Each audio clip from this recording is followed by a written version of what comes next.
behind the scene, people are very observant eh.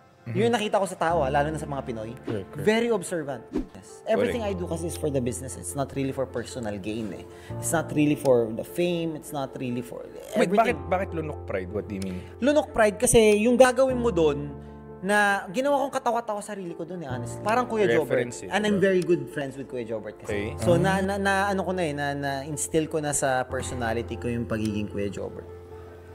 Na it made it super easy for me to do that. And me and Gerald din. Si Gerald yung nag-video sa akin noon na tanong ng tanong. Bibili ako eh, mga ganun sa Crazy Pedring. So, it started working. Experiments. I always believed na puputok siya. It was just matter of time, sabi ko yun. Wow. Tapos doon, walang benta. This is my number one rule. Huwag kang magbebenta. People hate to be sold to eh. But they love buying. Ang entertainment na ginawa ko doon is parang, kunyari may cellphone, kalokohan lang. Yes. Yung gang vibe, people started to recognize my face. Okay. And started to recognize the shop that I'm selling, where I'm selling. Okay. Without you shoving it down their throat na andito ako, LA. Hindi yung after ng video, guys, visit us. Andito kami sa Robinsons, I'll see you there. Okay. Ayaw na agad ng tao yun, swipe up na agad yun. Okay. So, binibentaan na ako na to.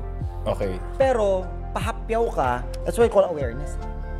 Okay. Now, if I was wearing an MNLA, I wouldn't say, guys, MNLA, bili kayo.